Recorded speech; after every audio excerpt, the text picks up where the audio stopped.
Hey guys, MJN here, and thank you again for 100 subscribers. Really, you guys are the best. So, we have another reaction video here of SCP-2845 Alien God Crash Lands on Earth. The Deer. Yeah, let's get into it.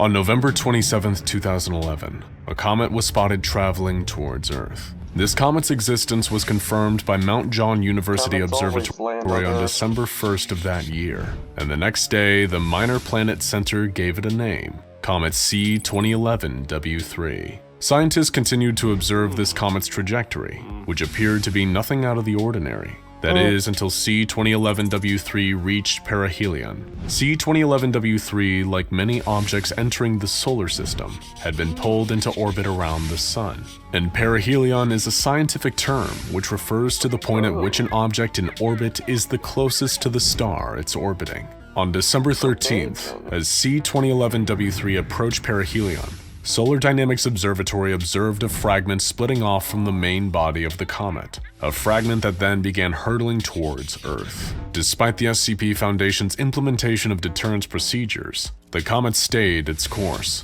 and soon it became clear that areas near the predicted crash site would have to be evacuated. On December 21st, the comet reached the Earth, crashing into the Pacific Ocean 124 kilometers off the coast of the United States. This in itself wasn't unusual. On average, our planet is hit by 17 pieces of space debris a day, and much of it does land in the ocean. What was unusual, however, was that 3 days later, the creature that had been riding the piece of space debris reached land and revealed itself to the world. Starting on December 24, 2011, footage started cropping up all over the internet of an otherworldly creature. It appeared to be an enormous deer, with mint green fur, a long neck, human face, and marbled black antlers ringed by floating ice crystals and metallic spheres. The SCP Foundation quickly mobilized in order to contain the beast, but it was immediately evident that it was impervious to attacks. What was worse, it had a devastating way of retaliating against aggressors. Fitting its cosmic origins, the deer possesses the godlike ability to instantly transmute matter through powerful energy beams.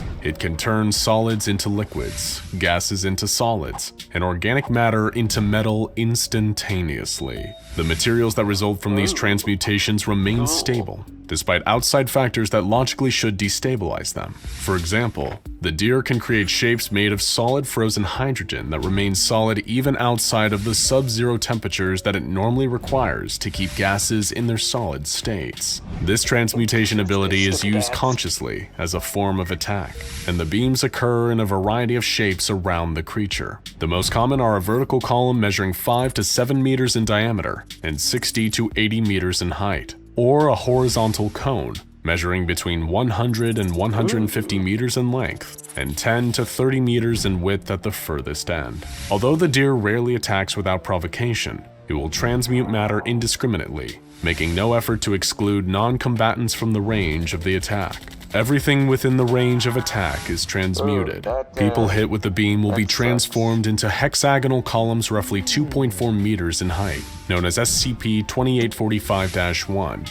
These columns have rubbery green skin and no organs outside of a brain, which makes up the entirety of the columns inside. Miraculously, they remain alive, as the brains of instances of SCP-2845-1 have been studied and are shown to be in a constant state of high activity. Analysis of brainwave patterns suggests a pattern of call and response, which implies a telepathic link between the different instances of SCP-2845-1. Given the devastating effects of SCP-2845's attacks, the SCP Foundation naturally had an extremely difficult time containing it, and they had to take drastic measures to do so. The Foundation enlisted the help of the Global Occult Coalition, as well as outside consultants who were brought in to try and draft a plan for containment of the beast. The ideal I need to watch these past videos. place for its containment was determined to be somewhere on the other side of the Sierra Nevada mountains, and through a campaign of artillery bombardment that lasted from December 26, 2011 to January 15, 2012, the SCP and GOC were able to drive SCP-2845 across the mountains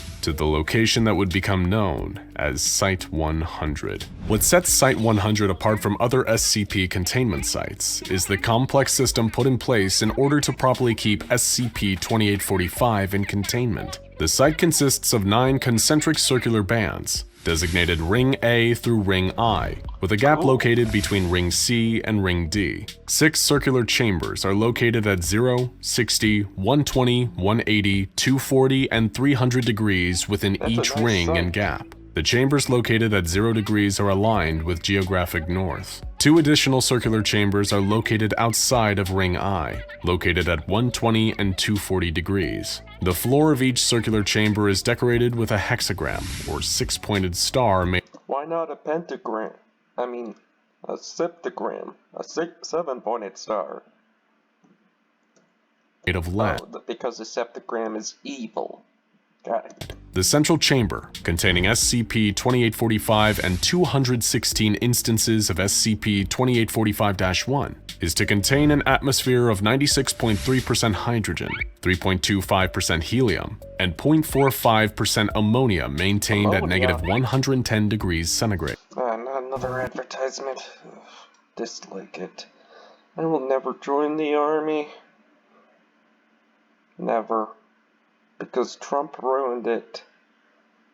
I would have joined it if Barack Obama was still the president, but nope. Site-100 must be staffed at all times by a minimum of 30 trained individuals, or to be given unlimited access to untrained human subjects. The staff and subjects must perform a complex series of rituals at different points of the circle, acting on a cycle of 63 hours and 54 minutes. Each ritual lasts 39 minutes, and they must be performed every 10 hours. At the beginning of each new cycle, the schedule of rituals will be carried out in the next ring closest to the containment chamber, going from Ring I inwards until they reach Ring A. Each ritual requires 6 participants. Procedure 410 Constantine is performed at the 60-degree point on the circle. Containment specialists are presented with masks: joy, sadness, anger, apathy, fear, and foolishness, and must act out a farcical comedic play before playing a dice game with one another.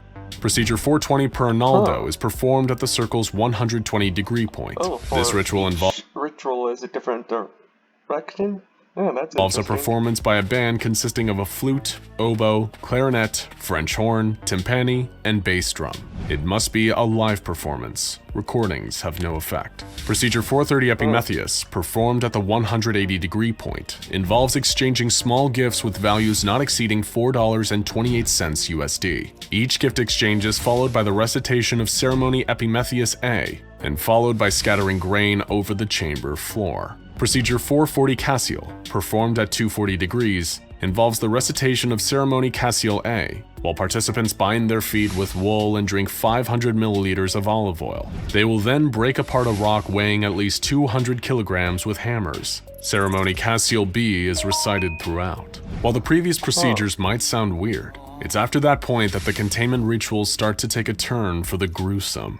Procedure 450 Cairo is performed at the 300-degree point. In this ritual, a D-class personnel has a symbol drawn on their stomach with a platinum base paint, a ring surrounding a dot, with an arrow pointed upwards at the 90-degree point. The D-class is then presented with a blue cloak, crown, and scepter, before being restrained in a chair and castrated with a hand sickle as Ceremony Cairo A is recited. Finally, 460 Omphalos is performed at the 0-degree point, the very top of the circle. This ritual, the most gruesome of all, involves cooking and eating a 3-month-old infant. In case of containment breach, Site-100 is equipped with a nuclear warhead, just like all SCP containment sites, which will be detonated if containment ever fails. Because of the complexity of the procedures required to contain SCP-2845, some animosity started to develop between the Foundation personnel stationed at Site-100 and the outside contractors who had conceived the containment rituals. They had to go through these time-consuming, elaborate, sometimes horrific procedures over and over again,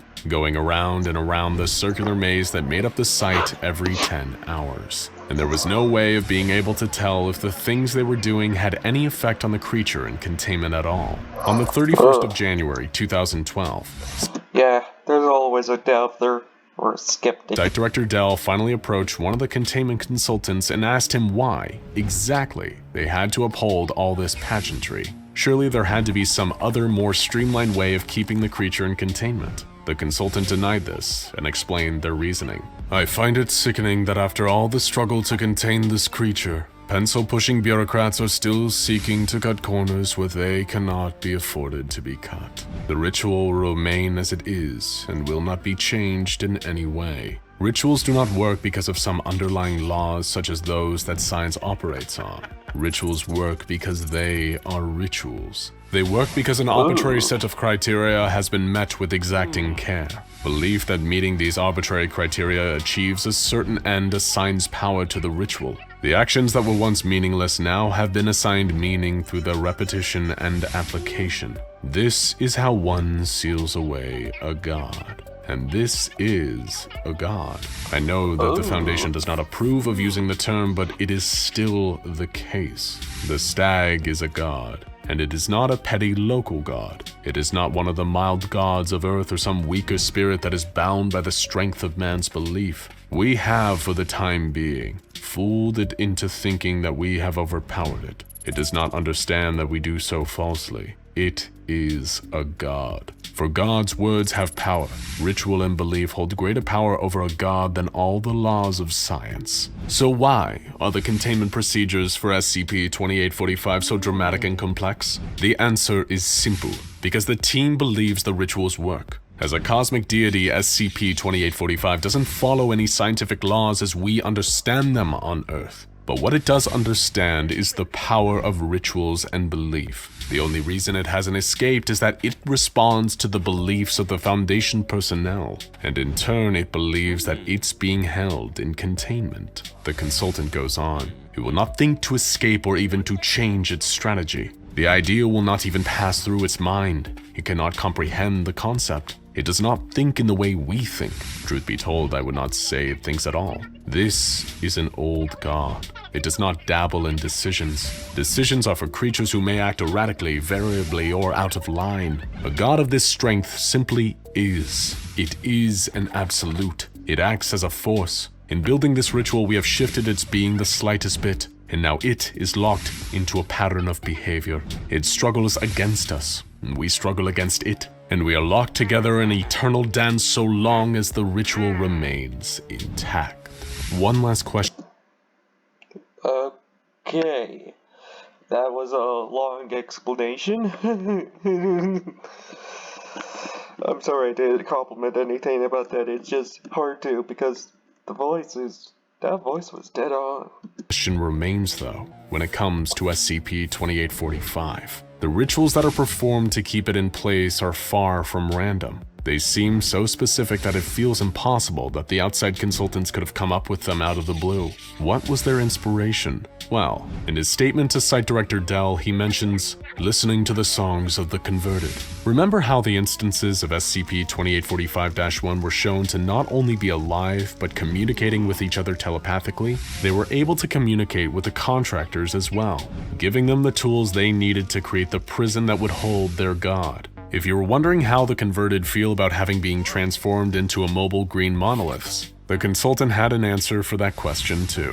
They are not suffering, but they are no longer human. They are changed utterly. And so the rituals continue in order to keep SCP-2845 contained. Perhaps one day a new technology will be found, or simpler procedures will be given. But until that day, we're all lucky that there are others who will subject themselves to horror day after day, hour after hour, for our behalf. Now go check out Yeah, it's a good thing that they do it for us, because I don't want to do it.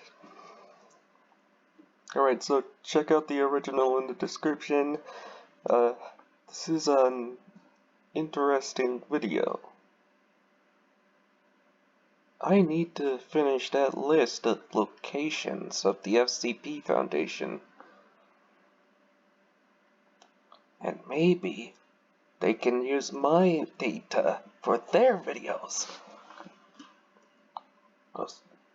Like and subscribe.